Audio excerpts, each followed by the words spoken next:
ஹalleluya. யாவரும் கரங்களை உயர்த்தி அறிக்கை செய்வோம். எல்லாரும் கரங்களை நீட்டி அறிக்கை ಮಾಡೋಣ. கர்த்தர் எனக்கு நல்லவர், அவர் கிருபை எனக்கு என்றும் உள்ளது. ஆமென். வாசிப்போம். 1 தெசலோனிக்கேயர் 1 தெசಲೋನಿಕದವರಿಗೆ 1ஆம் அதிகாரம் 1ನೇ ಅಧ್ಯಾಯ 5வது வசனம். 5ನೇ ವಾಕ್ಯ. 1 தெசலோனிக்கேயர் 1ஆம் அதிகாரம் 5வது வசனம். 1 தெசலೋನಿಕದವರಿಗೆ 1ನೇ ಅಧ್ಯಾಯ 5ನೇ ವಾಕ್ಯ. எங்கள் சுவிசேஷம் உங்களிடத்தில் வசனத்தோடே மாத்திரமல்ல, வல்லமையோடும் பரிசுத்த ஆவியோடும் முழு நிச்சயத்தோடும் வந்தது. நாங்களும் உங்களுக்குள்ளே இருந்தபோது உங்கள் நிமித்தம் எப்படிப்பட்டவர்களா இருந்தோம் என்று அறிந்திருக்கின்றீர்களே. ஆமென். ಆಮೆನ್. சுவிசேஷம் எப்படி வந்தது என்று பவுல் சொல்கின்றார். ಸುವಾರ್ತೆ ಹೇಗೆ ಬಂದಿತ್ತು ಅಂತ ಪೌಲನ್ ಹೇಳುತ್ತಾರೆ. வெறும் வசனத்தோடு மாத்திரம் உங்களிடத்திலே சுவிசேஷம் வரவில்லை, வெறும் ಮಾತಾಗಿ ಮಾತ್ರ ಬರಲಿಲ್ಲ, வல்லமையோடும் ಶಕ್ತಿಯೊಡನೆಯೂ பரிசுத்தாவியோடும் ಪವಿತ್ರಾತ್ಮನೊಡನೆಯೂ முழு நிச்சயத்தோடும் வந்தது. ಬಹು ನಿಶ್ಚಯದೊಡನೆ ಬಂದಿತು. ஆமென். ಆಮೆನ್. சுவிசேஷம் என்பது ಸುವಾರ್ತೆ ಎನ್ನುವುದು வல்லமையோடும் ಶಕ್ತಿಯೊಡನೆಯೂ பரிசுத்தாவியோடும் ಪರಿಶುದ್ಧಾತ್ಮದೊಡನೆಯೂ முழு நிச்சயத்தோடும் வந்தது என்று பவுல் சொல்கிறார் பாருங்க. ಬಹು ನಿಶ್ಚಯದೊಡನೆ ಬಂದಿತ್ತೆಂದು ಪೌಲನ್ ಹೇಳ್ತಾರೆ ನೋಡಿ. சுவிசேஷம் என்பது ಸುವಾರ್ತೆ ಎನ್ನುವುದು வார்த்தை மாத்திரம் கிடையாது, ಬರೀ ಮಾತು ಮಾತ್ರವಲ್ಲ, அது வல்லமையும் நிறைந்ததாக ಅದು இருக்கிறது. ಶಕ್ತಿಯು ತುಂಬಿದಂತದಾಗಿರುತ್ತದೆ. ஒரு சில சபைகள்ல ಕೆಲವೊಂದು ಸಭೆಗಳಲ್ಲಿ வார்த்தைக்கு மாத்திரம் முக்கியத்துவம் கொடுப்பாங்க. ವಾಕ್ಯಕ್ಕೆ ಮಾತ್ರ ಮುಖ್ಯತ್ವ ಕೊಡುತ್ತಾರೆ. வேதாகம ஆராய்ச்சி, ಬೈಬಲ್ ಸ್ಟಡಿ, வேதத்தை அலசி ஆராயுறது, ವೇದವನ್ನು ಚೆನ್ನಾಗಿ ಓದಿ ಧ್ಯಾನ ಮಾಡುವುದು, வசனங்களை மனப்பாடமா சொல்றது, ವಾಕ್ಯಗಳನ್ನು ಹಾಗೆ ನಾವು ಬಾಯ್ಪಾಠ ಮಾಡಿ ಹೇಳುವುದು. ஒரு வசனத்தை சொன்னோம்னா அதுக்கு கிராஸ் ரெஃபரன்ஸ் அவங்களே கொடுப்பாங்க பாருங்க. ಒಂದು ವಾಕ್ಯವನ್ನು ಹೇಳುವುದಾದ್ರೆ ಅದಕ್ಕೆ ಅವರು ಸಾರಾಂಶವನ್ನು ಕೊಡ್ತಾರೆ ನೋಡಿ. வசனத்துல ரொம்ப ஸ்ட்ராங்கா இருப்பாங்க, ವಾಕ್ಯದಲ್ಲಿ ಬಂದು ತುಂಬಾ ಬಲವಾಗಿರುತ್ತಾರೆ, ஆனா ஆவியானவருக்கு முக்கியத்துவம் கொடுக்க மாட்டாங்க. ಆದ್ರೆ ಪವಿತ್ರಾತ್ಮನಿಗೆ ಮುಖ್ಯತ್ವ ಕೊಡೋದಿಲ್ಲ ನೋಡಿ. இன்னொரு சில சபையில ಇನ್ನು ಕೆಲವೊಂದು ಸಭೆಗಳಲ್ಲಿ வல்லமைக்கு அதிக முக்கியத்துவம் கொடுப்பாங்க, ಪವಿತ್ರಾತ್ಮನಿಗೆ ತುಂಬಾ ಮುಖ್ಯತ್ವ ಕೊಡುತ್ತಾರೆ. அபிஷேகத்துக்கு, ಅಭಿಷೇಕಕ್ಕೆ, அந்நிய பாஷைக்கு, ಅನ್ಯ ಭಾಷೆಗಳಿಗೆ, சுகமாக்குதல், ಸುಖಪಡಿಸುವುದು, பிசாசுகளை துரத்துதல், ಸೈತಾನುಗಳನ್ನು ಓಡಿಸುವುದು, அற்புத அடையாளங்களை ಅದ್ಭುತ செய்தல், ಎಲ್ಲ ಮಾಡುವುದು, இந்த மாதிரி காரியங்களுக்கு அதிக முக்கியத்துவம் கொடுப்பாங்க. ಈ ರೀತಿಯಾದ ಕಾರ್ಯಕ್ಕೆ ಅಧಿಕವಾದ ಮುಖ್ಯತ್ವವನ್ನು ಕೊಡುತ್ತಾರೆ. ஆனா வார்த்தைக்கு முக்கியத்துவம் கொடுக்க மாட்டாங்க. ಆದರೆ ವಾಕ್ಯಕ್ಕೆ ಮುಖ್ಯತ್ವ ಕೊಡುವುದಿಲ್ಲ.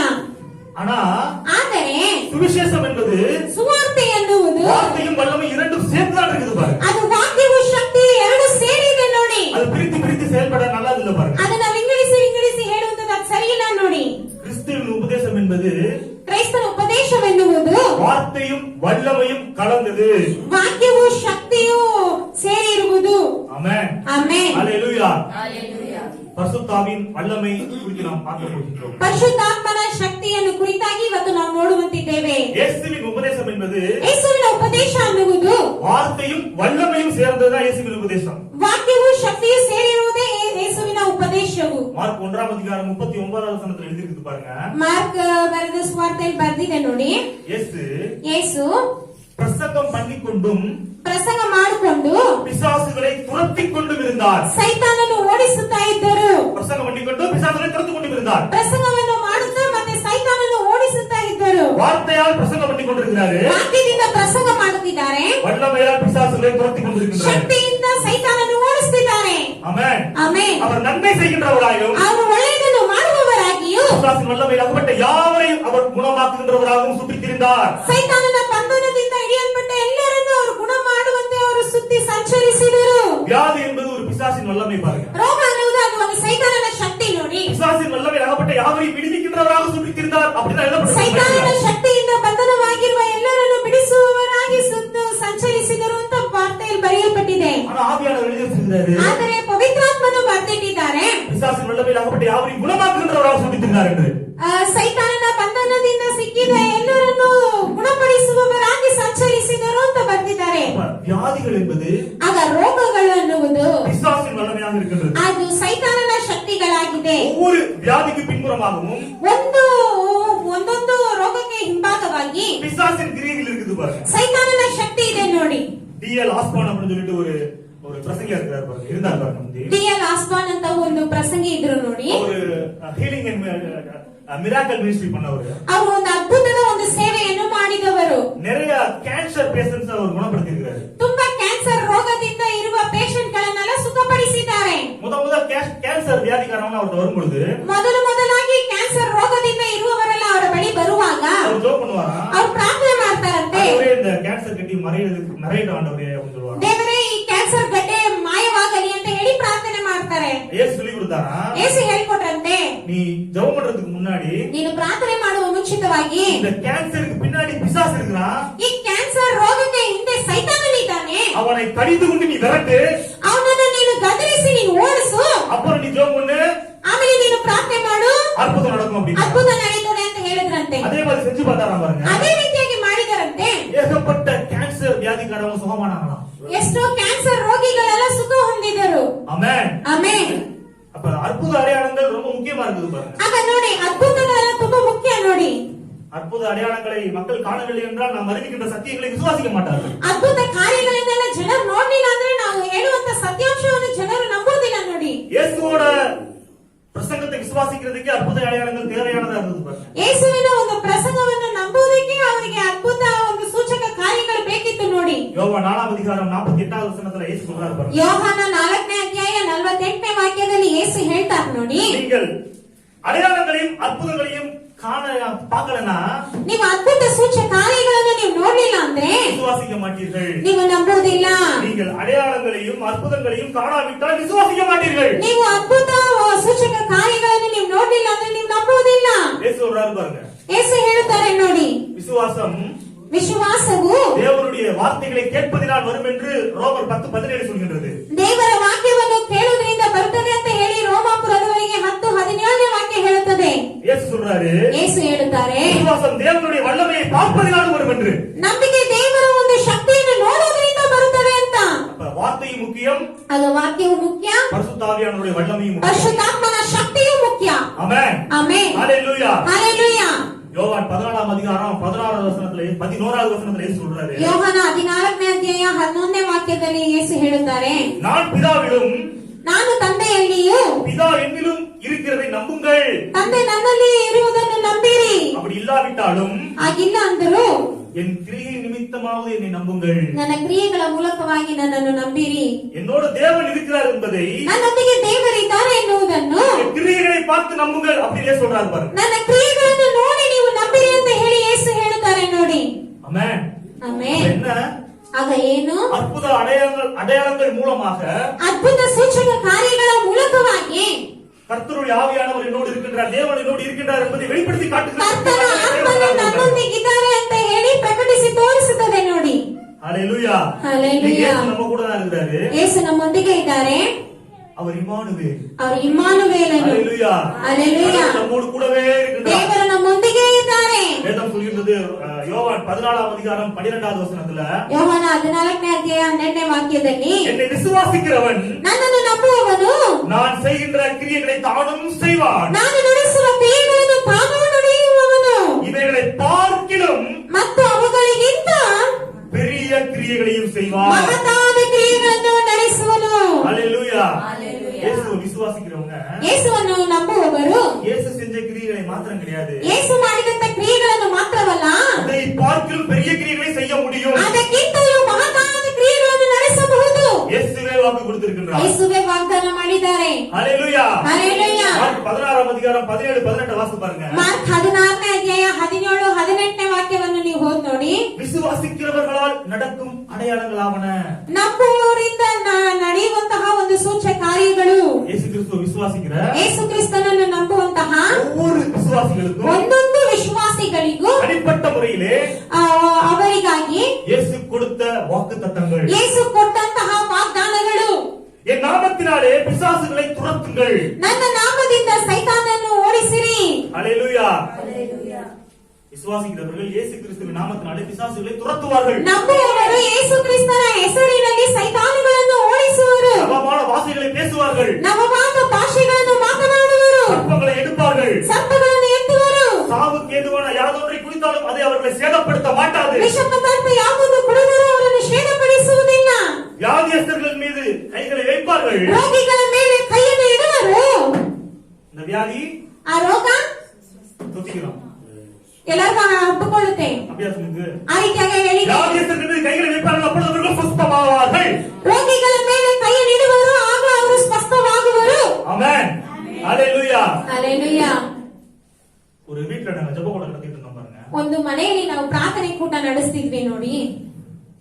விசுவாசிக்கிறவர்களை ஒன்றும் சேதப்படுத்த மாட்டாது அப்படின்னு சொல்லி நான் பிரசங்கம் பண்ணிட்டு இருக்கேன். ನಂಬುವವರಿಗೆ ಏನು ಛೇದಪಡಿಸುವುದೇ ಇಲ್ಲ ಅಂತ ಹೇಳಿ ಪ್ರಸಂಗ ಮಾಡುತ್ತಿದ್ದಾರೆ. நிறைய ஜனங்கள் கேட்டுக்கிட்டு இருக்காங்க. ಅನೇಕ ಜನರು ಕೇಳುತ್ತಿದ್ದಾರೆ. பிரசங்கம் முடிஞ்சு நானே மணி வெளியில வர்றோம்.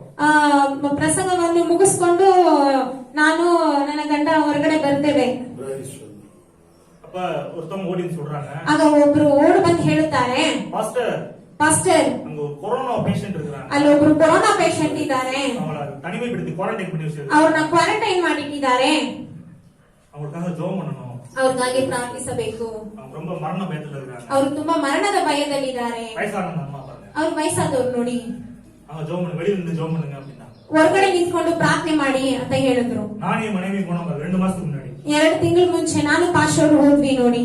வெளியில இருந்து ஜெபம் பண்ணலாம்னு சொல்லிட்டு போனேன். ಹೊರಗಡೆ ನಿಂತ್ಕೊಂಡು ಪ್ರಾರ್ಥನೆ ಮಾಡೋಣ ಅಂತ ಹೋದ್ವಿ. டக்கு ஆண்டவர் வசனத்தை ஞாபகப்படுத்தினாரு. ದೇವರು ತಕ್ಷಣ ಒಂದು ವಾಕ್ಯವನ್ನು ಜ್ಞಾಪಿಸಿದರು. வியாதியஸ்தர்கள் மீது கைகளை வையுங்கள், அப்பொழுது அவர்கள் சுத்தமாவார்கள். ರೋಗಿಗಳ ಮೇಲೆ ಕೈಯನ್ನಿಡಿರಿ, ಆಗ ಅವರು ಸ್ವಸ್ಥವಾಗುವರು. ஹalleluya. ಹಲ್ಲೆಲೂಯಾ. வியாதியஸ்தர்கள் மீது ರೋಗಿಗಳ ಮೇಲೆ கைகளை வையுங்கள். ಕೈಗಳನ್ನು ಇಡಿರಿ. உள்ள போய்ட்டோம் பாருங்க, நானே மனைவியும். ನಾವಿಬ್ರು ಒಳಗೆ ಹೋದ್ವಿ ನೋಡಿ. யாருமே சொல்லல, அவங்க வீட்டுல இருக்கவங்க கூட உள்ள போகல. ಅವರ ಮನೆಯಲ್ಲಿರೋರು ಕೂಡ ಯಾರು ಒಳಗಡೆ ಹೋಗ್ತಿಲ್ಲ. அந்த ஏரியா இருக்கிற பாஸ்டர்ஸ் யாரும் போகல. ಆ ಏರಿಯಾದಲ್ಲಿ ಇರುವ ಪಾಸ್ಟರ್ಸ್ ಕೂಡ ಹೋಗ್ತಿಲ್ಲ. நானே மனைவியும் போனோம். ನಾವಿಬ್ರು ಹೋದ್ವಿ. பயங்கர காய்ச்சல் அந்த அம்மாக்கு படுத்து. ಅವ್ರಿಗೆ ತುಂಬಾ ಜ್ವರವಾಗಿದ್ರು, ಮಲ್ಗೆ ಇದ್ರು. தலையில கை வச்சு ஜெபம் பண்ணோம் பாருங்க. ತಲೆಯಲ್ಲಿ ಕೈ ಇಟ್ಟು ಪ್ರಾರ್ಥನೆ ಮಾಡಿದ್ರು ನೋಡಿ. ஜெபம் பண்ணிட்டு வந்தோம். ಪ್ರಾರ್ಥಿಸ್ಬಿಟ್ಟು ಬಂದ್ವಿ. அவங்களுக்கு சுகமாயிட்டு போனா ஆரோக்கியமா இருக்காங்க. ಅವ್ರಿಗೆ ಸುಖವಾಗಿ ಇವತ್ತು ಆರೋಗ್ಯವಾಗಿದ್ದಾರೆ ನೋಡಿ. சுகமாகிட்டாங்க. ಅವ್ರು ಸುಖ ಹೊಂದ್ಬಿಟ್ರು. கொரோனா எங்களை தொத்தல. ಕೊರೋನಾ ನಮ್ಮನ್ನ ಹಬ್ಕೊಂಡಿಲ್ಲ. ஹalleluya. ಹಲ್ಲೆಲೂಯಾ. வசனத்தின்படி செய்தோம் என்றால், ವಾಕ್ಯದ ಪ್ರಕಾರ ನಾವು ಮಾಡುವುದಾದರೆ ஆவியானவர் நமக்குள்ளே இருந்து அற்புதங்களை நடப்பிப்பார். ಪವಿತ್ರಾತ್ಮನು ನಮ್ಮೊಳಗಿದ್ದು ಅದ್ಭುತಗಳನ್ನು ನಡೆಸುವರು. ஹalleluya. ಹಲ್ಲೆಲೂಯಾ. அப்போஸ்தலர் 14ஆம் அதிகாரம் ಅಪೊಸ್ತಲ ಕೃತಿಗಳು 14ನೇ ಅಧ್ಯಾಯ 3வது வசனத்தை வாசிங்க. அப்போஸ்தலர் 3ನೇ 14 ವಾಕ್ಯ ಓದೋಣ.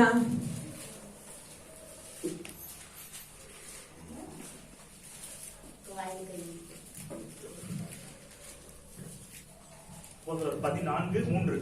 ಅಪೊಸ್ತಲ ಕೃತಿಗಳು 14ನೇ ಅಧ್ಯಾಯ 3ನೇ ವಾಕ್ಯ ಓದಿ.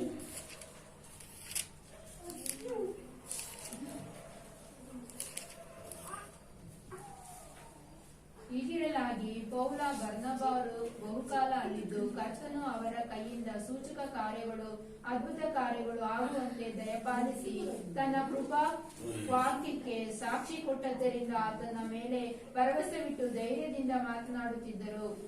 தமிழ் வாசிங்க. அவர்கள் அங்கே அநேக நாள் சஞ்சரித்து கர்த்தரை முன்னிட்டு தைரியம் உள்ளவர்களாய் போதகம் பண்ணினார்கள்.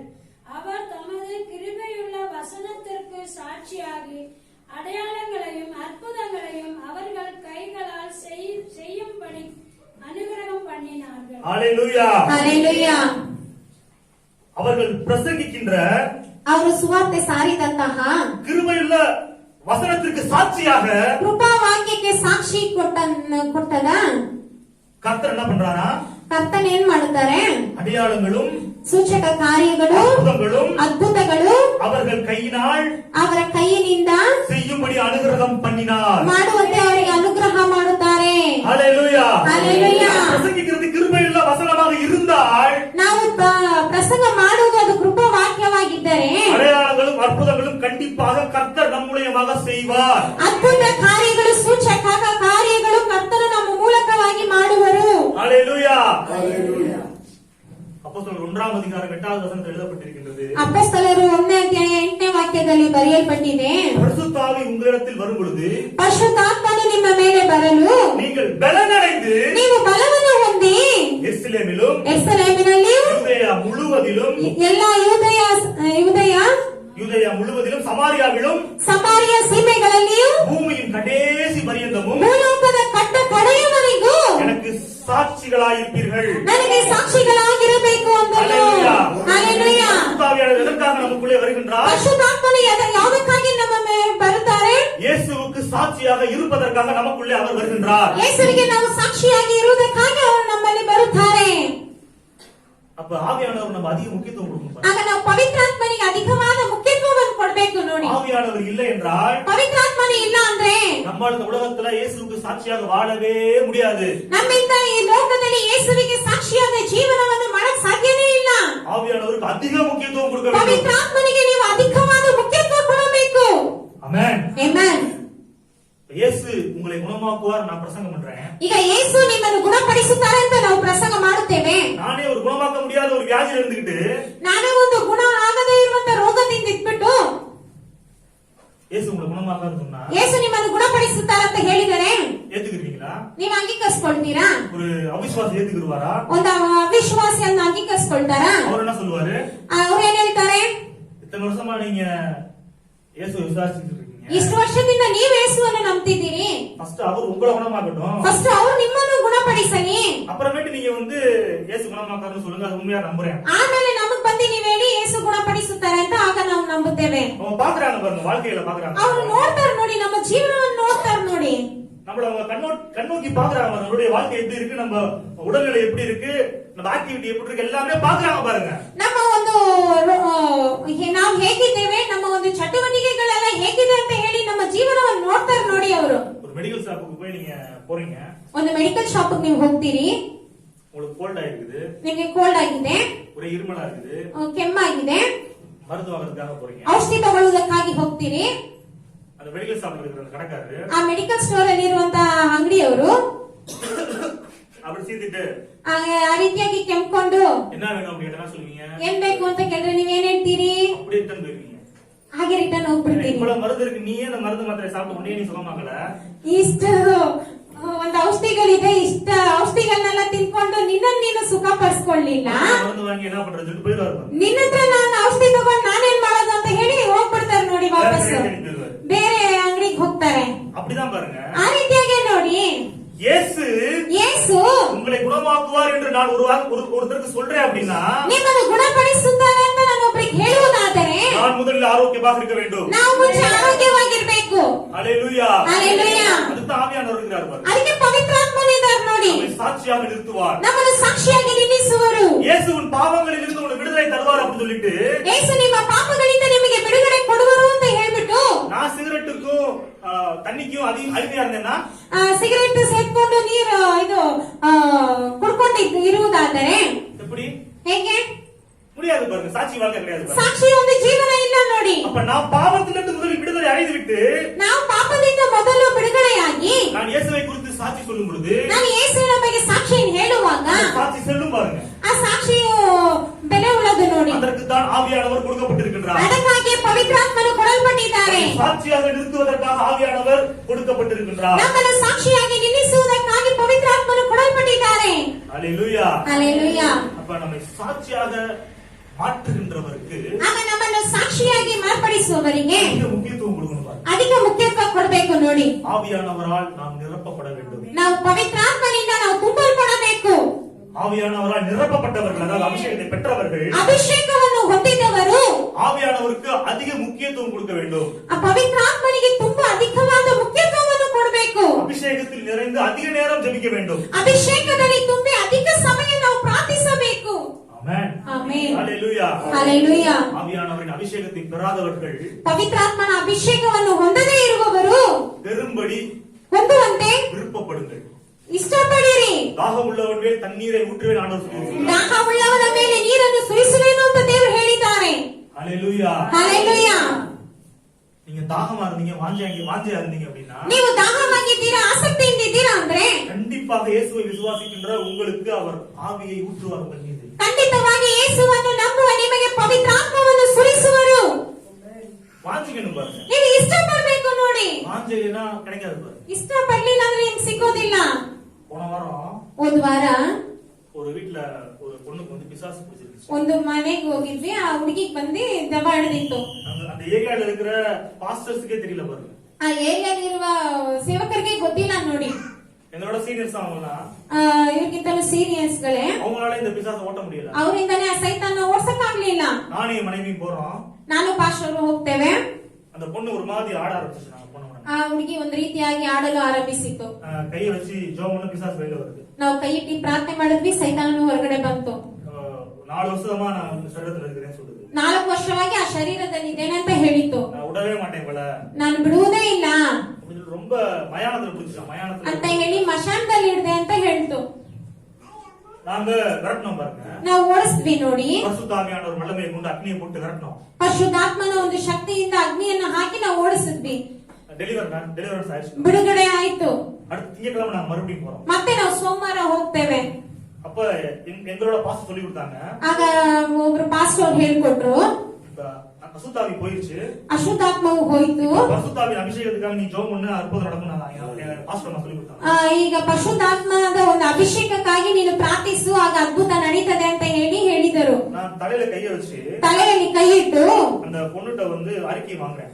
ಆ ಹುಡುಗಿ ಹತ್ರ ನಾವು ಅರಿಕೆಯನ್ನು ಕೇಳುತ್ತೇವೆ. இயேசுவுக்காக நான் ஊழியம் செய்வேன், ಯೇಸುಗಾಗಿ ನಾನು ಸೇವೆ ಮಾಡುತ್ತೇನೆ, பாவங்கள் பண்ண மாட்டேன், ನಾನು ಪಾಪಗಳನ್ನು ಮಾಡುವುದಿಲ್ಲ, பரிசுத்த ஆவியானவர் என் மீது முத்திரையை போடும். ಪರಿಶುದ್ಧಾತ್ಮನೇ ನನ್ನ ಮೇಲೆ ಮುದ್ರೆಯನ್ನು ಹಾಕಿ அறிக்கையை வாங்கிட்டு ಅಂತ ಅರಿಕೆಯನ್ನು ತಗೊಂಡು அபிஷேகத்துக்காக ஜெபம் பண்றேன். ಅಭಿಷೇಕಕ್ಕಾಗಿ ಪ್ರಾರ್ಥಿಸುತ್ತೇವೆ.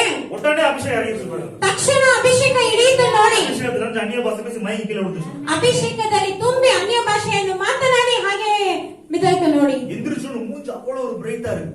ಎದ್ದಿದ ತಕ್ಷಣ ಮುಖ ಒಂದು ಅಷ್ಟೊಂದು ಬ್ರೈಟ್ ಆಗಿದೆ. முன்னாடி ஒரே டார்க்கா இருந்துச்சு. ಅದಕ್ಕೆ ಮುಂಚೆ ಒಂದು ಕತ್ತಲೆ ತುಂಬಿದಂತಹ ಮುಖವಾಗಿತ್ತು. அந்த பொண்ணு சொல்லுது, ಆ ಹುಡುಗಿ ಹೇಳ್ತಾ ಇದೆ, நீங்களும் உங்க மனைவி வரும்போது ಬ್ರದರ್ ನೀವು ನಿಮ್ಮ ಹೆಂಡತಿ ಬರುವಾಗ வீட்டுல இருக்கவே முடியாது brother. ನನ್ನಿಂದ ಈ ಮನೆಯಲ್ಲಿ ಇರಕ್ಕೆ ಆಗ್ತಾ ಇಲ್ಲ, என் மேல அப்படியே நெருப்பு எரியுற மாதிரி இருக்குது. ನನ್ನ ಮೇಲೆ ಹಾಗೆ ಬೆಂಕಿ ಉರಿಯುವಂತಿದೆ, இருக்கவே முடியல brother. ನನಗೆ ಇಲ್ಲಿ ಇರಕ್ಕೆ ಆಗ್ತಾ ಇಲ್ಲ.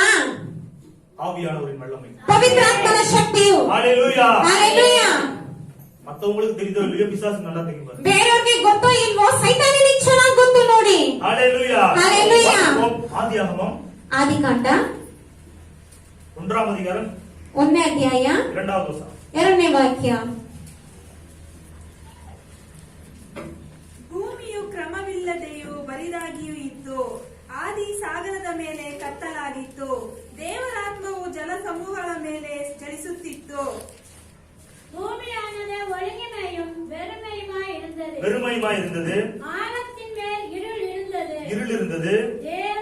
தேவ ஆவியானவர் ஜலத்தின் மேல் அசைவாடிக் கொண்டிருந்தார். ஹalleluya. ಹಲ್ಲೆಲೂಯಾ. சிருஷ்டிப்பை பத்தி வசனம் சொல்லுது பாருங்க. ಸೃಷ್ಟಿಸುವುದನ್ನು ಕುರಿತಾಗಿ ವಾಕ್ಯ ಹೇಳುತ್ತದೆ ನೋಡಿ. முத எப்படி இருந்துச்சு பூமி? ಮೊದಲು ಹೇಗಿತ್ತು ಭೂಮಿ? எதுவுமே உண்டாக்கப்படல, ಕ್ರಮವಿಲ್ಲದೆ ಏನು ಇಲ್ಲದೆ ஒழுங்கின்மையா இருந்தது, ಕ್ರಮವಿಲ್ಲದೆ ಇತ್ತು, வெறுமையா இருந்தது, ಬರಿದಾಗಿತ್ತು, இருள் இருந்தது. ಕತ್ತಲೆ ಇತ್ತು. அதுல என்ன இருந்துச்சு? ಅದ್ರಲ್ಲಿ ಏನಿತ್ತು? ஒழுங்கின்மை இருந்துச்சு, ಕ್ರಮವಿಲ್ಲದೆ ಇತ್ತು, வெறுமை இருந்தது, ಬರಿದಾಗಿತ್ತು, இருள் இருந்தது. ಕತ್ತಲೆ ಇತ್ತು. தேவாவியானவர் ದೇವರ ಆತ್ಮನು அசைவாடி கொண்டிருந்தார். ಚಲಿಸುತ್ತಿದ್ದರು. நல்லா கவனிங்க. ಚೆನ್ನಾಗಿ ಗಮನಿಸಿ. ஒழுங்கின்மை இருக்குது, ಕ್ರಮವಿಲ್ಲದೆ ಇದೆ, வெறுமை இருக்குது, இருள் இருக்குது, ಬರಿದಾಗಿದೆ ಮತ್ತೆ ಕತ್ತಲೆ ಆಗಿದೆ. ஆவியானவர் அசைவாடி கொண்டிருக்கின்றார். ಪವಿತ್ರಾತ್ಮನು ಚಲಿಸುತ್ತಿದ್ದರು. தேவன் என்ன சொல்றாரு? ದೇವರೇನು ಹೇಳ್ತಾರೆ? வெளிச்சம் உண்டாக கடவுது, ಬೆಳಕು ಆಗಲಿ, உண்டாக கடவுது. ಬೆಳಕು ಆಗಲಿ. சிருஷ்டிப்பை சொல்லி சொல்லி உண்டாக கடவுது, உண்டாக கடவுது, உண்டாக கடவுது சொல்லிட்டே இருக்கிறாரு. ಒಂದೊಂದನ್ನು ಸೃಷ್ಟಿಸುವಾಗ ಹೇಳುತ್ತಿದ್ದಾರೆ ಆಗಲಿ ಆಗಲಿ ಅಂತ. எல்லாமே உண்டாக்கப்படுகின்றது. ಆಗ ಎಲ್ಲವೂ ಉಂಟು ಮಾಡಲ್ಪಡುತ್ತದೆ. ஹalleluya. ಹಲ್ಲೆಲೂಯಾ. வார்த்தை கிரியை செய்வதற்கு முன்பாக ವಾಕ್ಯ ಕ್ರಿಯೆ ಮಾಡುವ ಮುಂಚಿತವಾಗಿ ஆவியானவரின் அசைவாடுதல் இருந்தது. ದೇವರ ಆತ್ಮನ ಒಂದು ಚಲಿಸುವಿಕೆ ಇತ್ತು. வார்த்தை கிரியை செய்வதற்கு முன்பதாக ವಾಕ್ಯ ಕ್ರಿಯೆ ಮಾಡುವ ಮುಂಚಿತವಾಗಿ ஆவியானவரின் அசைவாடுதல் இருந்தது. ಪವಿತ್ರಾತ್ಮನ ಒಂದು ಚಲಿಸುವಿಕೆ ಇತ್ತು. தேவனுடைய வார்த்தைக்கு உருவாக்கக்கூடிய வல்லமை உண்டு. ದೇವರ ವಾಕ್ಯಕ್ಕೆ ಉಂಟು ಮಾಡುವಂತಹ ಒಂದು ಶಕ್ತಿ ಉಂಟು. ஒழுங்கின்மையை ஒழுங்காக மாற்றக்கூடிய வல்லமை உண்டு. ಕ್ರಮವಿಲ್ಲದೆ ಇರುವುದನ್ನು ಕ್ರಮವಾಗಿ ಮಾಡುವಂತ ಶಕ್ತಿ ಉಂಟು. வெறுமையை நிறைவாக மாற்றக்கூடிய வல்லமை உண்டு. ಬರಿದಾಗಿರುವುದನ್ನು ಅದು ತುಂಬಿರುವುದನ್ನಾಗಿ ಮಾಡುವಂತ ಶಕ್ತಿ ಉಂಟು. இருளை ஒளியாக்கக்கூடிய வல்லமை உண்டு. ಕತ್ತಲೆಯನ್ನು ಬೆಳಕಾಗಿ ಮಾಡಿಸುವಂತ ಒಂದು ಶಕ್ತಿ ಉಂಟು. ஆனால் அந்த வார்த்தை வருவதற்கு முன்பாக ಆದರೆ ಆ ವಾಕ್ಯ ಬರುವಂತ ಮುಂಚಿತವಾಗಿ ஆவியானவரின் அசைவாடுதல் இருந்தது. ದೇವರ ಆತ್ಮನ ಚಲಿಸುವಿಕೆ ಇತ್ತು. ஹalleluya. ಹಲ್ಲೆಲೂಯಾ. தேவனுடைய வார்த்தையினால் ದೇವರ ವಾಕ್ಯದಿಂದ தேவனுடைய வார்த்தையினால் ದೇವರ ವಾಕ್ಯದಿಂದ நம்முடைய வாழ்க்கையிலே காணப்படுகின்ற வெறுமை நீங்கி நிறைவு உண்டாக வேண்டும் என்றால் ನಮ್ಮ ಜೀವನದಲ್ಲಿ ಕಾಣಲ್ಪಡುವ ಬರಿದನ್ನು ನೀಗಿ ಸಂಪೂರ್ಣ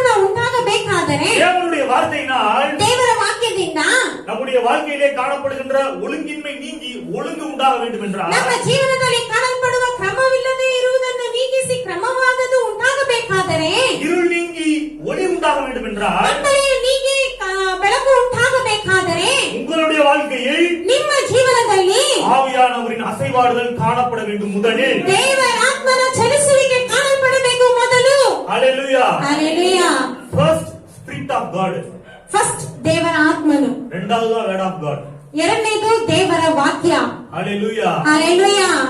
வாக்குத்தத்தம் இருக்குது, ವಾಗ್ದಾನಗಳಿದೆ, வசன அறிக்கை இருக்குது, ವಾಕ್ಯದ ಅರಿಕೆಗಳಿದೆ, விசுவாசம் இருக்குது. ವಿಶ್ವಾಸವಿದೆ. ஆனா ஆவியானவரின் அசைவாடுதல் உங்களுக்குள்ளே இல்லை என்றால் ಆದರೆ ಪವಿತ್ರಾತ್ಮನ ಚಲಿಸುವಿಕೆ ನಿಮ್ಮಲ್ಲಿಲ್ಲ ಅಂದ್ರೆ அந்த வாக்குத்தத்தங்களின் பலனை உங்களால் அனுபவிக்க முடியாது. ಆ ವಾಗ್ದಾನದ ಫಲವನ್ನು ಕೂಡ ನಿಮ್ಮಿಂದ ಅನುಭವಿಸಲು ಸಾಧ್ಯವಾಗುವುದಿಲ್ಲ. ரொம்ப முக்கியம் பாருங்க. ತುಂಬಾ ಮುಖ್ಯ ನೋಡಿ.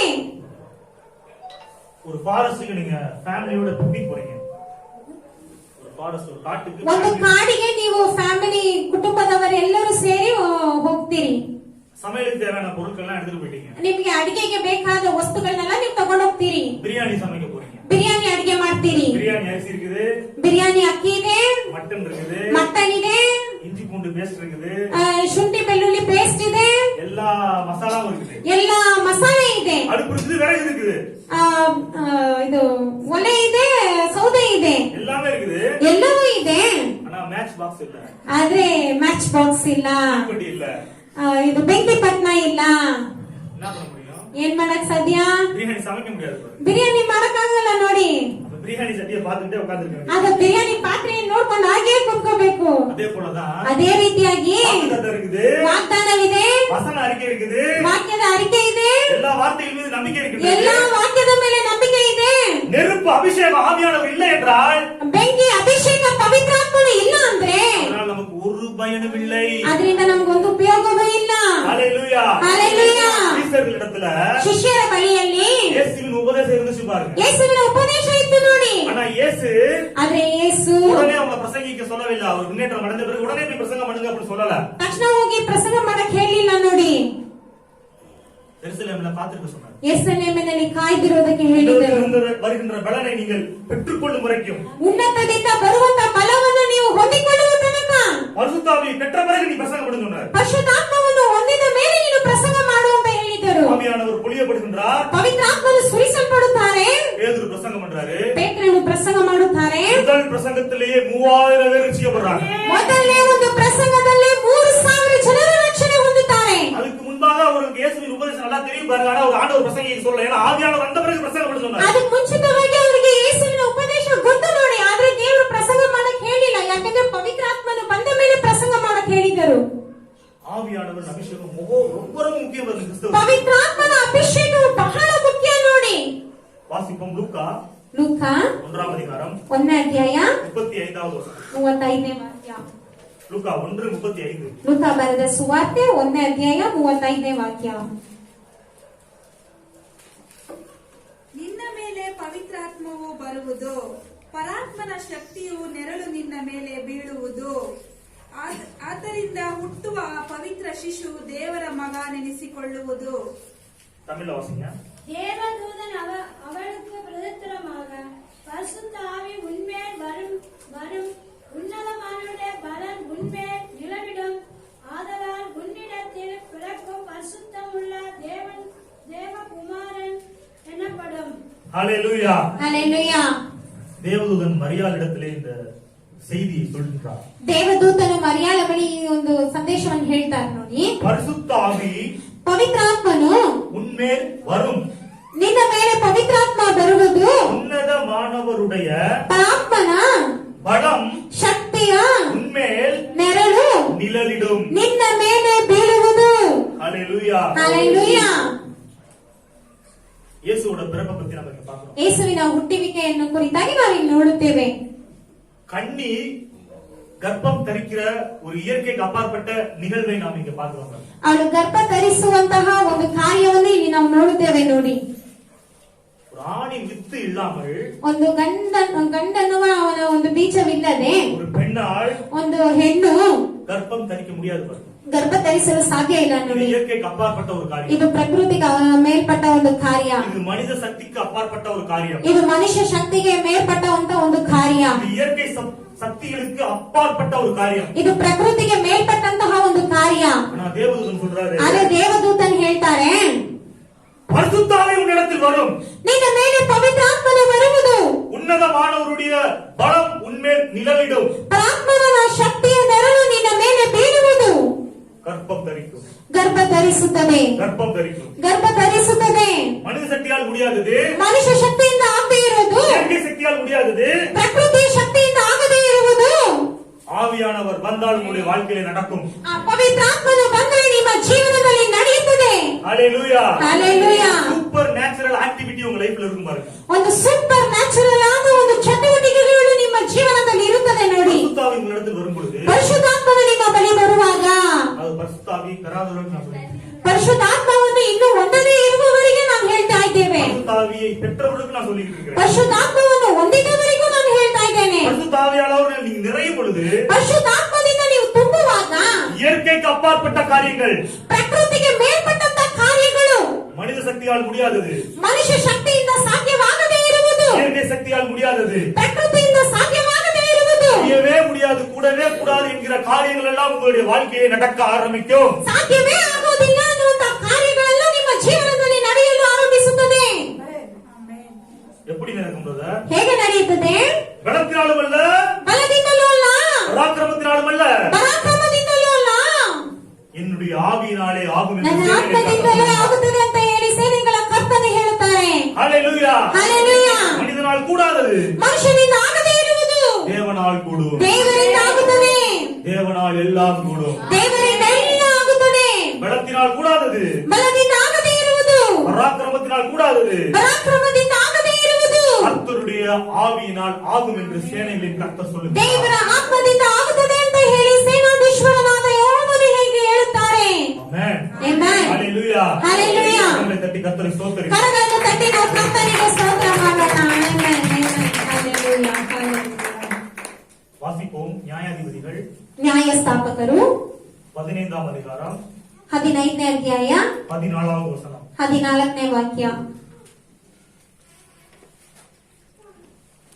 நியாயாதிபதிகள் 15ஆம் அதிகாரம் 14வது வசனம்.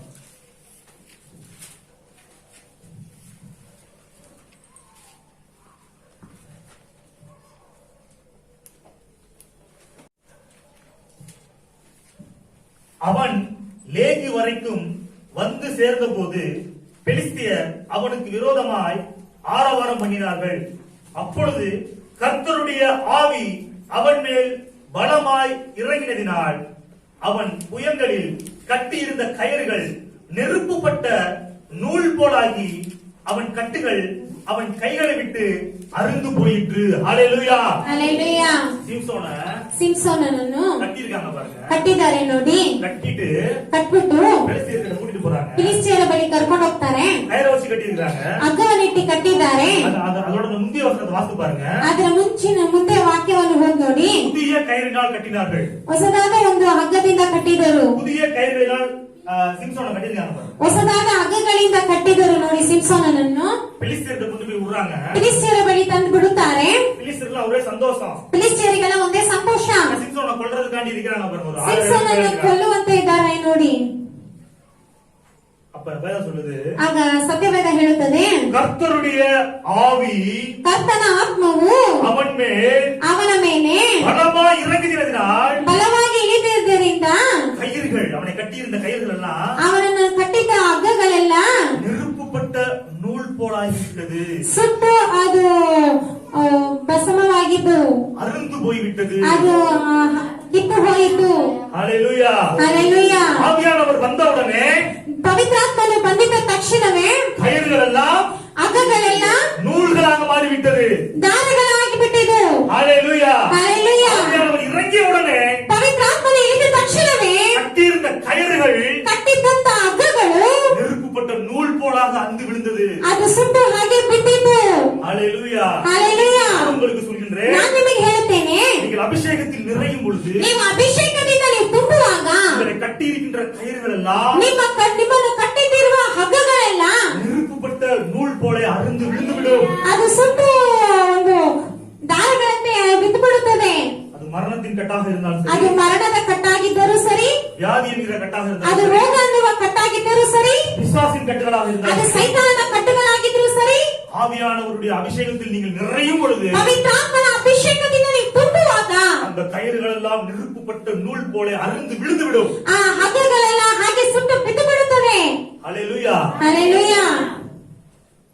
வியாதி என்பது பிசாசு கட்டின ஒரு கட்டுப்பாடு. ರೋಗ ಅನ್ನುವುದು ಆ ಸೈತಾನನು ಕಟ್ಟಿದಂತ ಒಂದು ಕಟ್ಟು ನೋಡಿ.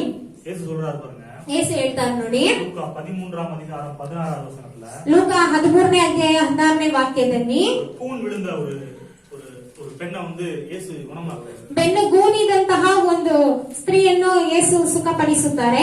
மதவாதிகள் எதிர்ப்பு தெரிவிக்கிறாங்க. ಆಗ ಅಲ್ಲಿ ಇರುವವರೆಲ್ಲ ಅವ್ರಿಗೆ ವಿರೋಧ ತಿಳಿಸುತ್ತಾರೆ. ஓய்வு நாள்ல நீங்க எப்படி சுகமாக்கலாம் ನೀವು ಹೇಗೆ ಸಬ್ಬತ್ತು ದಿನದಲ್ಲಿ ನೀವು ಸುಖಪಡಿಸಬಹುದು குற்றம் சாட்டுறாங்க. ಅಂತ ಹೇಳಿ ಕೇಳುತ್ತಾರೆ ನೋಡಿ. இயேசு சொல்றாரு, ಆಗ ಯೇಸು ಹೇಳುತ್ತಾರೆ, இதோ சாத்தான் 18 வருஷமாய் கட்டியிருந்த ಸೈತಾನನ 18 ವರ್ಷವಾಗಿ ಕಟ್ಟಿದ್ದ ஆபிரகாமின் குமாரத்தியாக இவளை ಅಬ್ರಹಾಮನ ಮಗಳಾಗಿರುವ ಇವಳನ್ನು இந்த கட்டிலிருந்து அவிழ்த்து விட வேண்டியது இல்லையா? ಈ ಕಟ್ಟಿಗಳಿಂದ ಬಿಚ್ಚು ಬಿಡಬೇಕಲ್ಲವಾ? வியாதி என்கிற கட்டினால் கட்டியது யார்? ರೋಗ ಎನ್ನುವ ಕಟ್ಟಿನಿಂದ ಕಟ್ಟಿದವರು ಯಾರು? சாத்தான். ಸೈತಾನನು. சாத்தான் கட்டியிருந்தான், ಸೈತಾನನು ಕಟ್ಟಿದ್ದನು தேவன் கட்டவிழ்த்தார். ದೇವರು ಕಟ್ಟನ್ನು ಬಿಚ್ಚಿದರು. அநேகர் என்ன சொல்றாங்கன்னா, ಅನೇಕರು ಏನ್ ಹೇಳ್ತಾರಂದ್ರೆ, தேவன் தான் கட்டுறாரு, ದೇವರೇ ಕಟ್ಟುತ್ತಾರೆ, தேவன் தான் கட்ட அவிழ்க்கிறாரு. ದೇವರೇ ಕಟ್ಟನ್ನು ಬಿಚ್ಚುತ್ತಾರೆ. ஆனா இயேசு சொல்றாரு, ಆದ್ರೆ ಯೇಸು ಹೇಳುತ್ತಾರೆ, வியாதி என்கிற கட்டினால் கட்டியது பிசாசு, ಈ ರೋಗ ಎನ್ನುವ ಕಟ್ಟಿನಿಂದ ಕಟ್ಟಿದ್ದು ಸೈತಾನನು, கட்டவிழ்க்கின்றது நான் தேவன். ಕಟ್ಟು ಬಿಚ್ಚುವುದು ನಾನು ದೇವರು. ஹல்லேலூயா. ಹಲ್ಲೆಲೂಯಾ. நல்லா புரிஞ்சுக்கங்க. ಚೆನ್ನಾಗಿ ಅರ್ಥ ಮಾಡ್ಕೊಳ್ಳಿ. ஆபிரகாமின் குமாரத்தி, ಆಬ್ರಹಾಮನ ಮಗಳು, ஆபிரகாமின் குமாரர்கள், ಆಬ್ರಹಾಮನ ಮಕ್ಕಳು, ஆபிரகாமின் பிள்ளைகள் ಆಬ್ರಹಾಮನ ಮಕ್ಕಳು. வியாதி என்கிற கட்டில் இருப்பது ஆண்டவருடைய சித்தம் அல்ல. ರೋಗ ಅನ್ನುವ ಕಟ್ಟಿನಲ್ಲಿ ಇರುವುದು ದೇವರ ಚಿತ್ತವಲ್ಲ. இன்று இயேசு கிறிஸ்துவுக்குள் ಇವತ್ತು ಯೇಸು ಕ್ರಿಸ್ತನಲ್ಲಿ நாம் ஆபிரகாமின் சந்ததிகளாக ನಾವು இருக்கிறோம். ಅಬ್ರಹಾಮನ ಸಂತತಿಯವರಾಗಿದ್ದೇವೆ. நல்லா தெரிஞ்சுக்கங்க. ಚೆನ್ನಾಗಿ ತಿಳಿದುಕೊಳ್ಳಿ. கிறிஸ்துவுக்குள் ಕ್ರಿಸ್ತನಲ್ಲಿ நாம் ನಾವು ஆபிரகாமின் சந்ததிகளாக இருக்கிறோம். ಅಬ್ರಹಾಮನ ಸಂತಾನದವರಾಗಿದ್ದೇವೆ. வியாதி என்கிற கட்டில் நம்ம இருக்கக்கூடாது. ರೋಗ ಅನ್ನುವ ಕಟ್ಟಿನಿಂದ ನಾವು ಇರಬಾರದು ನೋಡಿ. அதற்கு ஆலோசனை சொல்லிக்கிட்டு இருக்கேன். ಅದಕ್ಕಾಗಿ ನಿಮ್ಗೆ ಆಲೋಚನೆ ಹೇಳ್ತಾ ಇದ್ದೇನೆ. நீங்க அபிஷேகத்தில் நிறையும் பொழுது ನೀವು ಅಭಿಷೇಕದಿಂದ ನೀವು ತುಂಬುವಾಗ உங்களை கட்டியிருக்கின்ற கட்டுகள் எல்லாம் அருந்து நூல் போல விழுந்து விடும், நெருப்புப்பட்ட நூல் போல. ನೀವು ನಿಮ್ಮನ್ನು ಕಟ್ಟಿರುವ ಕಟ್ಟುಗಳೆಲ್ಲ ಹಾಗೆ ಸುಟ್ಟು ಬಿದ್ದು ಬಿಡುತ್ತದೆ ನೋಡಿ. ஆமென். ಆಮೆನ್. ஹல்லேலூயா. ಹಲ್ಲೆಲೂಯಾ. வாசிப்போம். ಓದೋಣ. எசேக்கியேல் ಎಜಿಕೇಲನು 37ஆம் அதிகாரம் 37ನೇ ಅಧ್ಯಾಯ 2வது வசனம். 2ನೇ ವಾಕ್ಯ. எசேக்கியேல் ಎಜಿಕೇಲನು 37ஆம் அதிகாரம் 37ನೇ ಅಧ್ಯಾಯ 2வது வசனம். 2ನೇ ವಾಕ್ಯ. எசேக்கியேல் தீர்க்கதரிசியை ಎಜಿಕೇಲ್ ಪ್ರವಾದಿ கர்த்தர் ஆவிக்குள்ளாக ஆக்குகிறார். ಕರ್ತನು ಆತ್ಮದಿಂದ ನಡೆಸುತ್ತಾರೆ. ஆவியில ಆತ್ಮದಲ್ಲಿ ஒரு தரிசனத்தை காண்கிறார். ಒಂದು ದರ್ಶನವನ್ನು ತೋರಿಸ್ತಾರೆ ನೋಡಿ. திரளான ஒரு எலும்பு கூடுகள்லாம் அப்படி நிறைஞ்சிருக்குது. ಎಷ್ಟೊಂದು ಎಲುಬು ಗೂಡುಗಳೆಲ್ಲ ಹಾಗೆ ತುಂಬಿದೆ ನೋಡಿ. மனித எலும்பு கூடுகள் ಮನುಷ್ಯನ ಒಂದು ಎಲುಬುಗಳು திரளா கிடக்குது பாருங்க. ಹಾಗೆ ಇದೆ ಬಿದ್ದಿದೆ ನೋಡಿ. கர்த்தர் எசேக்கியேல் தீர்க்கதரிசிக்கு அப்படியே காண்கிறார் அந்த காரியங்களை. ಕರ್ತನ ಎಜಿಕೇಲನ ಪ್ರವಾದಿಗೆ ಆ ರೀತಿಯಾಗಿ ತೋರಿಸ್ತಾರೆ ನೋಡಿ. வாசிங்க எசேக்கியேல் 37:2 தமிழ்ல வாசிங்க. ಎಜಿಕೇಲನು 37:2. அவைகளின் அருகே சுற்றிலும் நடக்க பண்ணினேன். இதோ பள்ளத்தாக்கிலும் வெட்டா வெளியிலும் அந்த எலும்புகள் மகா திரளாய் கிடந்து அவைகள் மிகவும் உலர்ந்ததுமாயிருந்தது. ஹல்லேலூயா. கூட்டிட்டு போறாரு கர்த்தர். ಕರ್ತನ ಕರ್ಕೊಂಡು ಹೋಗ್ತಾರೆ. ஆவியில கூட்டிட்டு போறாரு. ಆತ್ಮದಲ್ಲಿ ಕರ್ಕೊಂಡು ಹೋಗುತ್ತಾರೆ. அந்த காரியங்களை காமிக்கிறாரு. ಆ ಕಾರ್ಯಗಳನ್ನೆಲ್ಲ ತೋರಿಸುತ್ತಾರೆ. அந்த எலும்புகள் மகா திரளாய் கிடந்து நிறைய எலும்புகள் கிடக்கு, மனித எலும்புகள். ತುಂಬಾ ಮನುಷ್ಯರ ಎಲುಬುಗಳೆಲ್ಲ ಇತ್ತು. அவைகள் மிகவும் உலர்ந்து போயிற்று என்று வேதம் சொல்கிறது. ಅವು ತುಂಬಾ ಒಣಗಿ ಹೋಯಿತು. எலும்புகள்னா என்ன அர்த்தம்? ಎಲುಬುಗಳಂದ್ರೆ ಏನರ್ಥ? உலர்ந்து போயிட்டுனா என்ன அர்த்தம் அப்படின்னு ಒಣಗಿ ಹೋಯ್ತು ಅಂದ್ರೆ ಏನರ್ಥ ಅಂದ್ರೆ அதே 11வது வசனம் வாசி பாருங்க. 11வது வசனம் எசேக்கியேல் 37:11 வாசி. ಎಜಿಕೇಲನು 37:11. நோக்கி, மனுபுத்திரனே, இந்த எலும்புகள் இஸ்ரவேல் வம்சத்தார் இந்த எலும்புகள் இஸ்ரவேல் வம்சத்தார் அனைவருமே அனைவருமே இதோ அவர்கள் எங்கள் எலும்புகள் உலர்ந்து போயிற்று. உலர்ந்து போயிற்று. எங்கள் நம்பிக்கை அற்று போயிற்று. நம்பிக்கை அற்று போயிற்று. உலர்ந்து போயிட்டுனா நம்பிக்கை அற்று போயிற்று. நாங்கள் அறுப்புண்டு போகிறோம் என்றார். நாங்கள் அறுப்புண்டு போகிறோம். அப்ப இந்த எலும்புகள் எதை குறிக்குது? ಈ ಎಲುಬುಗಳನ್ನೆಲ್ಲ ಯಾವುದನ್ನು ಸೂಚಿಸುತ್ತದೆ? இஸ்ரவேல் வம்சத்தாரை குறிக்கின்றது. ಇಸ್ರಾಯೇಲ್ ವಂಶದವರನ್ನು ಸೂಚಿಸುತ್ತದೆ. உலர்ந்து போயிட்டா என்ன அர்த்தம்? ಒಣಗಿ ಹೋಯ್ತು ಅಂದ್ರೆ ಏನರ್ಥ? எங்களுடைய நம்பிக்கை எல்லாம் அற்று போய்விட்டது. ನಮ್ಮ ನಿರೀಕ್ಷೆ ಎಲ್ಲ ಹಾಳಾಯಿತು. நம்பிக்கையே கிடையாது, ட்ரை ஆகி போச்சு. ನಮ್ಮ ನಂಬಿಕೆಯೇ ಇಲ್ಲ, ಎಲ್ಲ ಒಣಗಿ ಹೋಯ್ತು. என் வாழ்க்கையே உலர்ந்து போச்சு. ಜೀವನವೇ ಒಣಗಿ ಹೋಯ್ತು. குடும்பமே உலர்ந்து போச்சு. ಕುಟುಂಬವೇ ಒಣಗಿ ಹೋಯ್ತು. வாழ்றதுக்கு வாய்ப்பே கிடையாது. ಬಾಳುವುದಕ್ಕೆ ಒಂದು ಚಾನ್ಸೇ ಇಲ್ಲ. ஒரு துளி அளவு கூட நம்பிக்கை இல்ல. ಒಂದು ತೊಟ್ಟಷ್ಟು ಕೂಡ ನಂಬಿಕೆನೇ ಇಲ್ಲ. எல்லாத்தையும் நான் இழந்துட்டேன். ಎಲ್ಲವನ್ನೂ ಕಳ್ಕೊಂಡೆ. மறுபடியும் நான் எப்படி வரப்போறேன்னு எனக்கு தெரியல. ಮತ್ತೆ ನಾನು ಹೇಗೆ ಮೇಲೆ ಬರುತ್ತೇನಂತ ನನಗೆ ಗೊತ್ತಿಲ್ಲ என்ற எண்ணத்தோடு யாராவது இங்க இருக்கிறீங்க, யாராவது இந்த வீடியோ பார்த்துட்டு இருக்கீங்க, நான் உங்களுக்கு சொல்கின்றேன். ಯಾರಾದ್ರೂ ಇಲ್ಲಿ ಇರುವುದಾದ್ರೆ, ಯಾರಾದ್ರೂ ಈ ಸಂದೇಶವನ್ನು ಕೇಳುತ್ತಿರುವುದಾದ್ರೆ ನಾನು ನಿಮಗೆ ಹೇಳುತ್ತೇನೆ. வாசிங்க எசேக்கியேல் 37 அதிகாரம் 5வது வசனம். ಎಚೆಕಿಯೇಲನು 37 5ನೇ ವಾಕ್ಯ. கர்த்தராகிய ஆண்டவர் இந்த எலும்புகளை நோக்கி, இதோ நான் உங்களுக்கு ஆவியை பிரவேசிக்க பண்ணுவேன், உங்களுக்குள்ளே ஆவியை பிரவேசிக்க பண்ணுவேன், அப்பொழுது உயிரடைவீர்கள். அப்பொழுது உயிரடைவீர்கள். கரங்களை தட்டி கர்த்தரை ஸ்தோத்திரிப்போம். Amen hallelujah. எலும்புகளெல்லாம் உலர்ந்து போச்சு. ಎಲುಬುಗಳೆಲ್ಲ ಒಣಗಿ ಹೋಯಿತು. நம்பிக்கையெல்லாம் அத்து போச்சு. ನಂಬಿಕೆ ಎಲ್ಲ ಹಾಳಾಯಿತು. ஒரு வழி இல்ல. ಒಂದು ಮಾರ್ಗವೂ ಇಲ್ಲ. என்ன செய்யறதுனே தெரியல. ಏನ್ ಮಾಡೋದಂತಾನೆ ಗೊತ್ತಿಲ್ಲ. கர்த்தர் சொல்யூஷன் கொடுக்கிறாரு. ಕರ್ತನು ಉತ್ತರ ಕೊಡ್ತಾರೆ. ஆவியை வர பண்ணுவேன், ನನ್ನ ಆತ್ಮವನ್ನು ಬರಮಾಡುತ್ತೇನೆ, அப்பொழுது நீங்கள் உயிரடைவீர்கள். ಆಗ ನೀವು ಬದುಕುವಿರಿ. ஹalleluya, ஹalleluya, ஹalleluya. ஹalleluya. சரியான உங்களுடைய வாழ்க்கை, உலர்ந்த உங்களுடைய வாழ்க்கை, ಒಣಗಿ ಹೋದಂತ ನಿಮ್ಮ ಜೀವನ ஆவியானவர் வந்தால் மறுபடியும் உயிரடையும். ಪವಿತ್ರಾತ್ಮನು ಬಂದರೆ ಮತ್ತೆ ಅದು ಬದುಕುವುದು. உலர்ந்து போன உறவுகள், உலர்ந்து போன உங்களுடைய குடும்பம், ಒಣಗಿ ಹೋಗಿದಂತಹ ನೆಂಟತನಗಳು, ಒಣಗಿ ಹೋದಂತಹ ಕುಟುಂಬಗಳು ஆவியானவர் வரும் பொழுது உயிரடையும். ಪವಿತ್ರಾತ್ಮನು ಬರುವಾಗ ಅದು ಬದುಕುವುದು. உலர்ந்து போன உங்களுடைய பினான்ஸ், ಒಣಗಿ ಹೋದಂತ ನಿಮ್ಮ ಹಣದ ಕಾರ್ಯಗಳು ஆவியானவர் வரும் பொழுது உயிரடையும். ಪವಿತ್ರಾತ್ಮನು ಬರುವಾಗ ಅದು ಬದುಕುವುದು. உலர்ந்து போன வியாதியின் தீவிரத்தால் உலர்ந்து போன உங்களுடைய சரீரம், ಒಣಗಿ ಹೋದಂತಹ ನಿಮ್ಮ ಶರೀರವು ರೋಗದಿಂದ, அபிஷேகத்தில் நீங்கள் நிறையும் பொழுது, ஆவியானவர் உங்களுக்குள்ளே வரும் பொழுது அது உயிரடையும். ಅಭಿಷೇಕದಿಂದ ನೀವು ತುಂಬುವಾಗ, ಪವಿತ್ರಾತ್ಮನು ನಿಮ್ಮೊಳಗೆ ಬರುವಾಗ ಅದು ಜೀವಂತವಾಗುತ್ತದೆ. எத்தனை பேர் விசுவாசிக்கிறீங்க? ಎಷ್ಟು ಜನ ನಂಬ್ತೀರಿ? கரங்களை தட்டி கர்த்தரை ஸ்தோத்திரிப்போம். ಕರವನ್ನು ತಟ್ಟಿ ಕರ್ತನಿಗೆ ಸ್ತೋತ್ರ ಮಾಡೋಣ. Amen, amen, amen. கடைசியாக ಕಡೆಯದಾಗಿ வாசிப்போம். ಓದೋಣ. நியாயாதிபதிகள் ನ್ಯಾಯಸ್ಥಾಪಕರು 14 அதிகாரம் 14ನೇ ಅಧ್ಯಾಯ 5-6 ஆகிய வசனங்கள். 5-6ನೇ ವಾಕ್ಯ. நியாயாதிபதிகள் 14:5-6. ನ್ಯಾಯಸ್ಥಾಪಕರು 14ನೇ ಅಧ್ಯಾಯ 5-6ನೇ ವಾಕ್ಯ. அப்படியே சிம்சோன் அவன் தாயும் தகப்பனையும் திம்லாத்துக்கு போக புறப்பட்டார். அவர்கள் திம்லாத் ஊர் திராட்சை தோட்டங்கள் மற்றும் வந்தபோது, இதோ கட்சிக்கிற பாலசிங்கம் ஒன்று அவனுக்கு எதிராக வந்தது. சிங்கம் அவனுக்கு எதிராக வந்தது. அப்பொழுது கர்த்தருடைய ஆவி அவன் மேல் பலமாய் இறங்கினதினால் அவன் தன் கையில் ஒன்றும் இல்லாது இருந்ததும் அதை ஒரு ஆட்டுக்குட்டி கிழித்து போடுவது போல கிழித்து போட்டான். ஹalleluya. ஆனாலும் தன் செய்கைக்கு அவன் தன் தாய் தகப்பனையும் அறிவிக்கவில்லை. ஹalleluya. சிம்சோன் போறான். ಸಿಂಸೋನ್ ಅನ್ನು ಹೋಗುತ್ತಾರೆ. எதிர்த்தாப்புல ஒரு சிங்கம் வருது. ಎದುರುಗಡೆ ಒಂದು ಸಿಂಹ ಬರುತ್ತದೆ. சிங்கம் வருது. ಒಂದು ಪ್ರಾಯದ ಸಿಂಹ ಬರುತ್ತದೆ. அந்த சிங்கத்தை ಆ ಸಿಂಹವನ್ನು அழிக்கிறதுக்கு, ನಾಶ ಮಾಡುವುದಕ್ಕೆ, கொல்றதுக்கு ಕೊಲ್ಲುವುದಕ್ಕೆ அவன் கையில என்ன இல்ல? ಅವನ ಕೈಯಲ್ಲಿ ಏನಿಲ್ಲ, ஒண்ணுமே இல்ல. ಏನೂ ಇಲ್ಲ. அவனும் சிங்கம் மட்டும் சிங்கல் அடிக்கிறாங்க. ಅವನು ಸಿಂಗಲ್ ಆಗೇ ಇದ್ದಾನೆ. அப்ப பைபிள் சொல்லுது, ಆಗ ಬೈಬಲ್ ಹೇಳುತ್ತದೆ, கர்த்தருடைய ஆவி ಯೆಹೋವನ ಆತ್ಮವು அவன் மேல் பலமாய் இறங்கினதினால் ಅವನ ಮೇಲೆ ಪಕ್ಕನೆ ಬಂದಿದ್ದರಿಂದ அந்த சிங்கத்தை ಆ ಸಿಂಹವನ್ನು ஒரு ஆட்டுக்குட்டியை கிழிப்பது போல் கிழித்து போட்டுட்டான். ಹೋತ ಮರಿಯನ್ನು ಎಂಬಂತೆ ಸೀಳಿ ಬಿಟ್ಟನು. ஹalleluya. ಹalleluya. கர்த்தருடைய ஆவியானவர் உங்கள் மீது இறங்கும் பொழுது, நீங்க அபிஷேகத்தில் நிறையும் பொழுது, ಆಗ ಪವಿತ್ರಾತ್ಮನು ನಿಮ್ಮ ಮೇಲೆ ಇಳಿಯುವಾಗ, ನೀವು ಅಭಿಷೇಕದಿಂದ ತುಂಬುವಾಗ, சிங்கம் எல்லாம் உங்களுக்கு முன்பாக ஆட்டுக்குட்டியாக மாறுகிறது. ಸಿಂಹವೆಲ್ಲ ನಿಮ್ಮ ಮುಂದೆ ಹೋತ ಮರಿಯಾಗಿ ಮಾರ್ಪಡುತ್ತದೆ.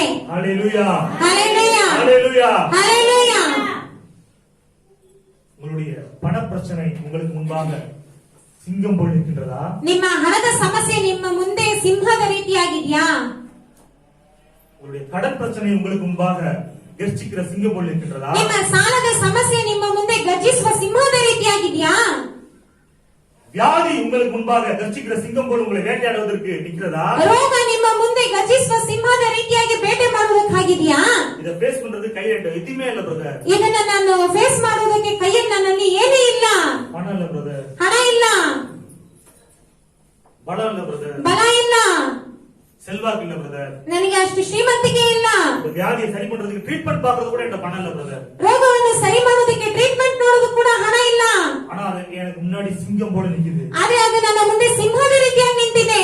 நான் சொல்கின்றேன், ನಾನು ಹೇಳುತ್ತೇನೆ, உங்கள் கையில் எதுவுமே இல்லாத இருந்தாலும் ನಿಮ್ಮ ಕೈಯಲ್ಲಿ ಏನು ಇಲ್ಲದೆ ಇದ್ರು கர்த்தருடைய ஆவியானவருக்கு நீங்கள் இடம் கொடுக்கும் பொழுது, ನೀವು ಪವಿತ್ರ ಆತ್ಮನಿಗೆ ನೀವು ಸ್ಥಳವನ್ನು ಕೊಡುವಾಗ, அவர் உங்கள் மீது பலமா இறங்கும் பொழுது, ಅವರು ನಿಮ್ಮ ಮೇಲೆ ಬಲವಾಗಿ ಸುರಿಸುವಾಗ, உங்களுக்கு எதிராக நிற்கின்ற எல்லா சிங்கங்களையும் நீங்கள் கிழித்து எறிந்து விடுவீர்கள் இயேசுவின் நாமத்தினாலே. ನಿಮ್ಮ ಎದುರಾಗಿ ನಿಲ್ಲುವಂತ ಎಲ್ಲ ಸಿಂಹಗಳನ್ನು ನೀವು ಸೀಳಿ ಬಿಡುವಿರಿ ಯೇಸುವಿನ ನಾಮದಲ್ಲಿ. ஹalleluya. ಹಲ್ಲೆಲೂಯಾ.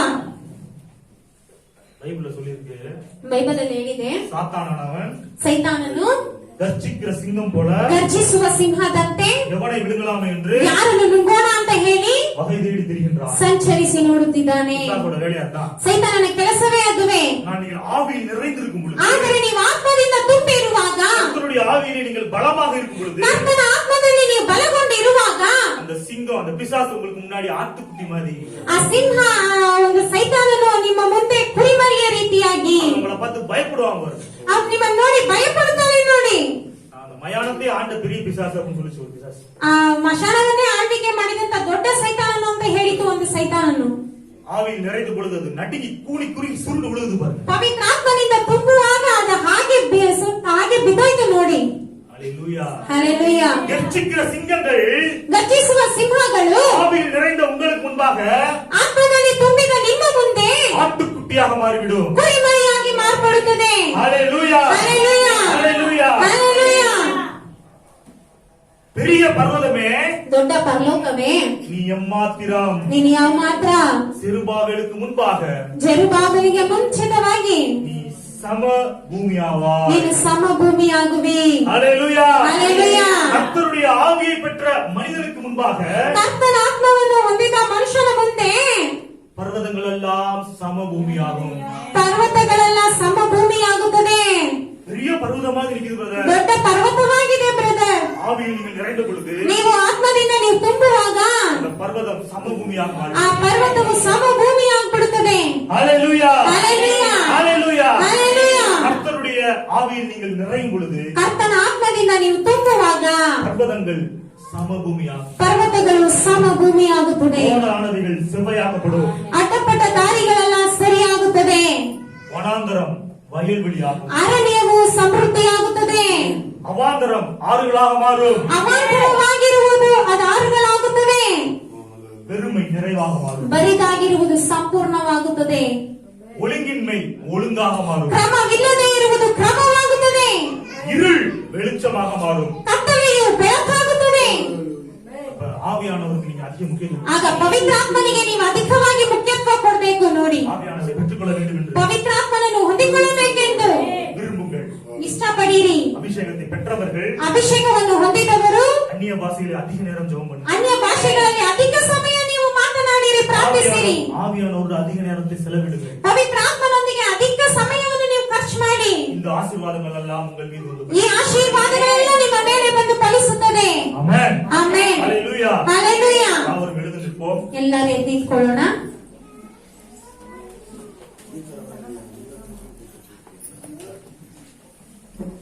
அவர் எழுந்து நிற்போம். ಎಲ್ಲರೂ ಎದ್ದು ನಿಂತ್ಕೊಳ್ಳೋಣ. ஜெபம் பண்ணுவோம். ಪ್ರಾರ್ಥಿಸೋಣ. பரலோகத்தின் தகப்பனே, உம்மை துதிக்கின்றோம், உம்மை ஸ்தோத்திரிக்கின்றோம், உம்மை கனம் பண்ணுகின்றோம் அப்பா. ಆಮೆನ್. கர்த்தாவே, ஆவியானவருடைய வல்லமையையும் அவருடைய முக்கியத்துவத்தையும் ಆಮೆನ್. ஆண்டவரே ஆண்டவரே பார்த்தோம். ஆண்டவரே ಆಮೆನ್. தேவாதி தேவா கர்த்தாதி கர்த்தா எஸ். ஆண்டவரே இருளை வெளிச்சமாக்குகின்றவர், ಆಮೆನ್. ஒழுங்கின்மையை ஒழுங்காக மாற்றுகின்றவர், ಆಮೆನ್. வெறுமையை நிறைவாக மாற்றுகின்றவர், ಆಮೆನ್. கட்டுகளை அறுக்கின்றவர், ಆಮೆನ್. கயிறுகளை நெருப்பப்பட்ட நூல் போலாக மாற்றுகின்றவர், ಆಮೆನ್. எஸ். கர்ஜிக்கும் சிங்கத்தை ஆட்டுக்குட்டியை போல ஆக்குகின்றவர், ಆಮೆನ್. பர்வதங்களை சமவெளியாக மாற்றுகின்றவர், ಆಮೆನ್. வனாந்தரத்திலே வயல்வெளிகளை உண்டாக்குகின்றவர், அவாந்தரத்திலே ஆறுகளை உண்டாக்குகின்றவர். ஆமென். ஆண்டவரே, உம்மை துதிக்கின்றோம். நன்றி. பிதாவே, உம்மை ஸ்தோத்திரிக்கின்றோம். Amen. இந்த கேட்ட சத்தியங்களின்படி Amen. மக்கள் நடப்பார்களாக. Amen. ஆவியானவர் அபிஷேகத்தை விரும்புவார்களாக. Amen. விரும்புகிற அனைவருக்கும் இந்த அபிஷேகத்தை தருவீராக. Amen. அபிஷேகத்தை பெற்றவர்கள் இன்னும் அபிஷேகத்தில் நிறைந்து அதிக நேரம் ஜெபிப்பார்கள். Amen. தேவனீர் அமிதமாக செய்து இந்த Amen. சொன்ன ஆசீர்வாதங்கள் எல்லாம் இவர்கள் மீது வந்து பலிக்கட்டுங்க. Amen. இயேசுவின் நாமத்தினாலே ஜெபிக்கின்றேன் எங்கள் பிதாவே. Amen. ஆமென். Amen. கர்த்தருக்கென்று நாம் காணிக்கை கொடுக்க போகின்றோம். ಕರ್ತನಿಗಾಗಿ ನಾವು ಕಾಣಿಕೆ ಸಲ್ಲಿಸುವಂತಿದ್ದೇವೆ. பைபிள் சொல்லுது, ಸತ್ಯವೇದ ಹೇಳುತ್ತದೆ, கர்த்தருக்கு ಕರ್ತನಿಗೆ அவருடைய நாமத்திற்குரிய மகிமையை செலுத்தி ಅವರ ನಾಮಕ್ಕಾದಂತಹ ಮಹಿಮೆಯನ್ನು ಸಲ್ಲಿಸಿ காணிக்கைகளை கொண்டு வந்து ಕಾಣಿಕೆಗಳನ್ನು ತಂದು அவருடைய பிரகாரங்களில் பிரவேசியுங்கள். ಅವರ ಪ್ರಕಾರಗಳಲ್ಲಿ ಪ್ರವೇಶಿಸಿರಿ. அப்ப கர்த்தருக்கு காணிக்கை கொடுக்கிறது என்ன அர்த்தம்? ಕರ್ತನಿಗೆ ಕಾಣಿಕೆ ಕೊಡುವುದು ಏನರ್ಥ? கர்த்தரை மகிமைப்படுத்துவதா? ಕರ್ತನನ್ನು ಮಹಿಮೆ ಪಡಿಸುವುದಾಗಿ ಅರ್ಥ. ஹalleluya. Amen. எல்லோரும் உங்களுடைய காணிக்கைகளையும் தசம பாகங்களையும் உங்களுடைய கையில் எடுத்துக் கொள்ளுங்கள். ಎಲ್ಲರೂ ನಿಮ್ಮ ಕಾಣಿಕೆಗಳನ್ನು ದಶಾಂಶಗಳನ್ನು ನಿಮ್ಮ ಕರದಲ್ಲಿ ತೆಗೆದುಕೊಳ್ಳಿ. ஆன்லைன்ல பார்த்துக்கிட்டு இருக்கிறவங்க ಆನ್ಲೈನ್ ನಲ್ಲಿ ನೋಡುತ್ತಿರುವವರು உங்களுடைய காணிக்கைகளை தசம பாகங்களை செலுத்தலாம். ನಿಮ್ಮ ಕಾಣಿಕೆಗಳನ್ನು ದಶಾಂಶಗಳನ್ನು ನೀವು ಸಲ್ಲಿಸಬಹುದು. Google Pay, Google Pay, PhonePe இருக்குது. ಫೋನ್ ಪೇ ಇದೆ. நம்பர் சொல்றேன், ನಂಬರ್ ಹೇಳುತ್ತೇನೆ, 903637979301. இந்த நம்பர்ல ಈ ನಂಬರ್ಗೆ உங்களுடைய காணிக்கைகளை செலுத்தி ನಿಮ್ಮ ಕಾಣಿಕೆಗಳನ್ನು ಸಲ್ಲಿಸಿ கர்த்தருடைய நாமத்திற்குரிய மகிமையை நீங்கள் செலுத்தலாம். ದೇವರ ನಾಮಕ್ಕೆ ಮಹಿಮೆಯಾಗಿ ನೀವು ಸಲ್ಲಿಸಬಹುದು. ஹalleluya. Hallelujah.